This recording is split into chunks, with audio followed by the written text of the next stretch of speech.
Hello friends, welcome back to my YouTube channel. I am Bhavna Best. आप सभी का स्वागत है मेरे यूट्यूब चैनल पे। आज के आपकी वीडियो में मैं डिस्कस करूँगी कुछ डाउट्स जो कि बच्चों के मन में आ रहे हैं, एंड साथ ही साथ हम डिस्कस करेंगे जब आपका फॉर्म एडिट करने का टाइम आएगा तो आप कौन कौन सी चीज़ों को एडिट कर सकते हैं फॉर्म में और कौन कौन सी चीज़ों के लिए आप एडिट नहीं कर सकते हैं। उसके लिए आपको एक न्यू फॉर्म फिल करना ही पड़ेगा। तो सबसे पहले तो आप ये जान लो कि आज है 30 अगस्त, तो आपकी 31 अगस्त को फॉर्म फिलिंग की लास्ट डेट है। पीजी कोर्सेज़ के लिए डेट एक्सटेंड नहीं हुई है, तो आप इसी को लेके चलो कि ये आपकी कल ही लास्ट डेट है फॉर्म सबमिट करने की। उसके बाद आप नहीं कर पाओगे। अगर आपने नहीं किया है फॉर्म ऑफ द सबमिट तो आप जल्द से जल्द अपना फॉर्म सबमिट करिए। तो चलिए हम एक एक करके अपने उन डाउट्स को डिस्कस करते हैं और साथ ही मैं आपको बताऊंगी कि आपको फॉर्म अपना एडिट कैसे करना होता है। देखो, अभी कल ही आपका फॉर्म रजिस्ट्रेशन की लास्ट डेट है। उसके बाद आपकी विंडो क्लोज हो जाएगी अगर आपकी ड्यू उस डेट को एक्सटेंड नहीं करती है तो आपकी कल ही लास्ट डेट है। उसके कुछ दिनों बाद ही आपका फॉर्म एडिट करने की विंडो भी आ जाएगी ड्यू की वेबसाइट पे।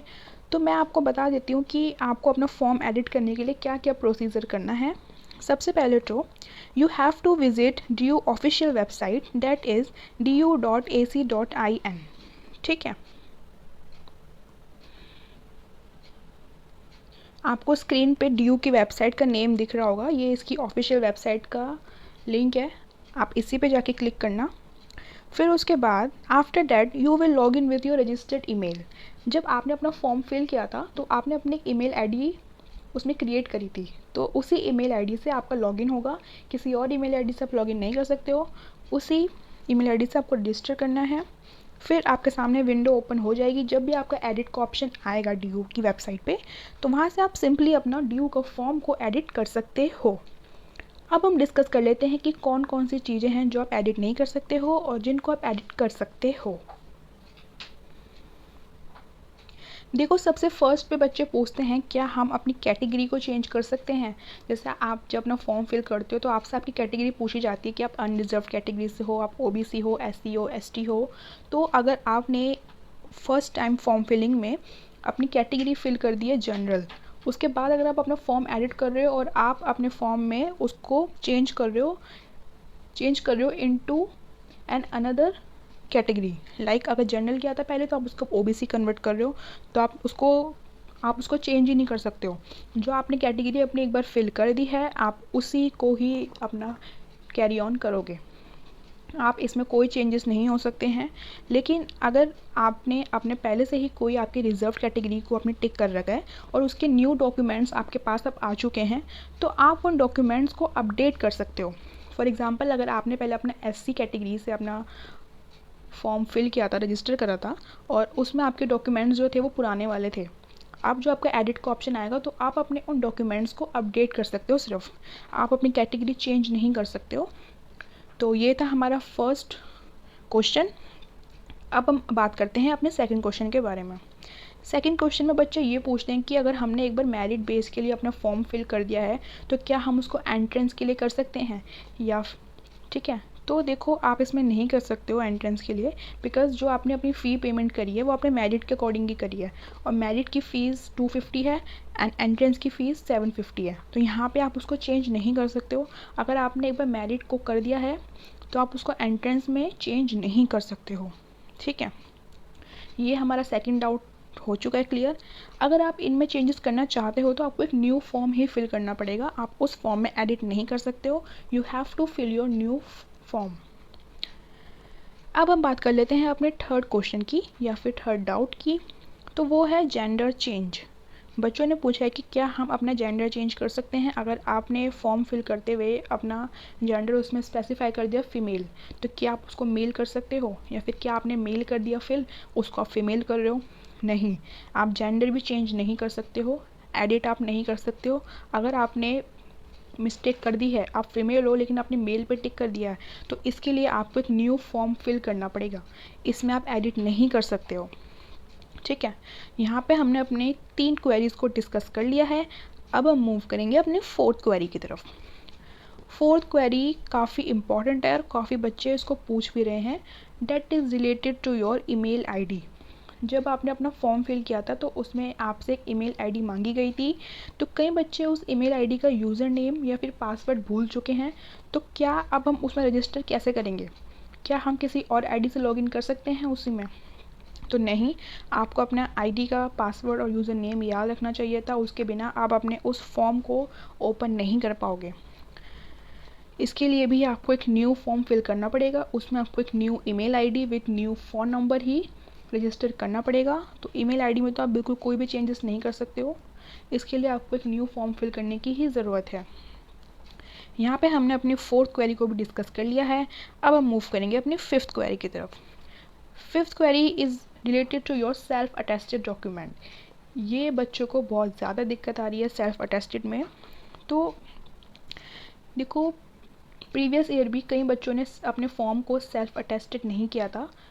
उसके बाद DO ने कहा था कि हम इस गलती की वजह से बच्चों का फॉर्म कैंसिल नहीं करेंगे, तो इसमें कोई घबराने की बात नहीं है। लेकिन जब आपका एडिट का ऑप्शन आएगा तो आप अपने इस डॉक्यूमेंट को अपडेट कर सकते हो वहाँ पे। अगर आपने गलती से सेल्फ अटेस्ट नहीं किया है डॉक्यूमेंट्स को, तो आप जब आपका एडिट का ऑप्शन जब भी आएगा, आपकी एडिट की विंडो जब भी ओपन होएगी, आप उसको अपडेट कर सकते हो और अपडेट कर देना अगर आपसे होता है तो।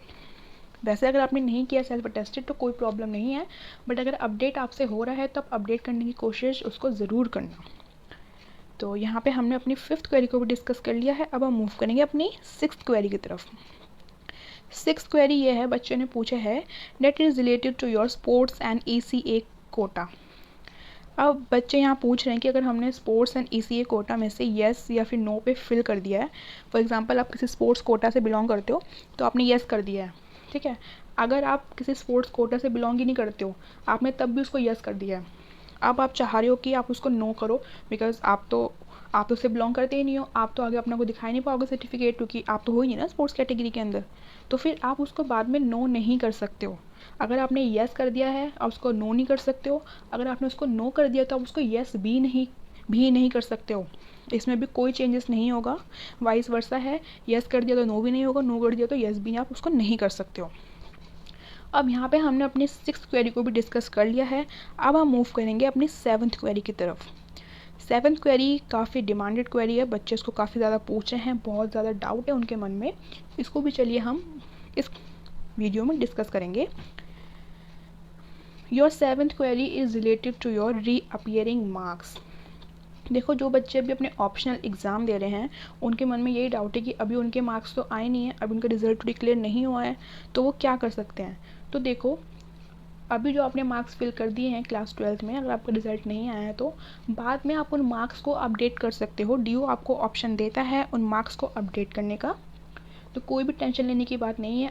आप भी अपना फॉर्म फिल कर ही दो, क्योंकि कल ही इसकी लास्ट डेट है, और मार्क्स तो आप अपने बाद में भी एडिट कर सकते हैं।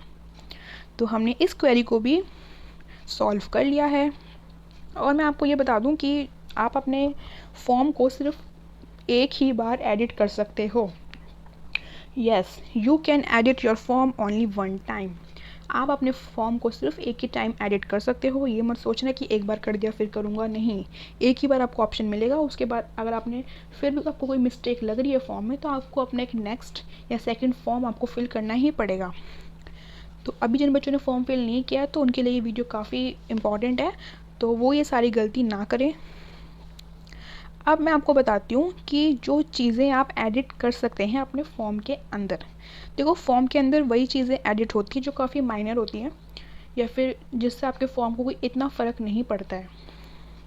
तो सबसे पहले उसमें है नेम एरर। अगर आपने अपने नेम की स्पेलिंग में कोई एरर कर दिया तो आप उसको करेक्ट कर सकते हैं। सेकंड है आपका पेरेंट्स नेम में, अगर आपने अपने पेरेंट्स के नेम में भी कुछ गलती कर दी है तो उसको भी आप एडिट कर सकते हैं। फिर है आपका एड्रेस, अगर आपने एड्रेस में कोई मिस्टेक करी है तो आप उसको भी करेक्ट कर सकते हैं। फिर है आपका मोबाइल नंबर, आप मोबाइल नंबर को भी एडिट कर सकते हैं अगर आपने रॉन्ग फिल कर दिया है तो। अगर आपने अपना बोर्ड का रोल नंबर भी गलत फिल कर दिया है तो आप उसको भी एडिट कर सकते हैं। और आपने जितने भी डॉक्यूमेंट्स अटैच करे हैं अपने, उसको आप अपडेट कर सकते हैं। तो ये था जो मैंने आपको बता दिया कि कौन कौन सी चीज़ें हैं जो अपडेट होंगी फॉर्म में और कौन कौन सी चीज़ें जो एडिट नहीं होंगी। इस वीडियो में मैंने आपको बता दिया है कि फॉर्म सिर्फ एक ही बार एडिट होगा और आपको फॉर्म एडिट करने के लिए ड्यू की ऑफिशियल वेबसाइट पे जाना है, फिर अपने रजिस्टर्ड ईमेल से ही आपको लॉगिन करना है, किसी और ईमेल आईडी से आप लॉगिन नहीं कर सकते हो। इस बात को आप ध्यान रखना। तो इस वीडियो में सिर्फ इतना ही। Thanks for watching this video. अगर आपको कोई और डाउट होता है तो आप मुझे कमेंट कर देना, मैं उसका रिप्लाई ज़रूर करूँगी। And do like, share and subscribe to my channel Bhavna Best. ऐसे ही अपना सपोर्ट बनाए रखिए। तब तक के लिए टेक केयर, बाय बाय।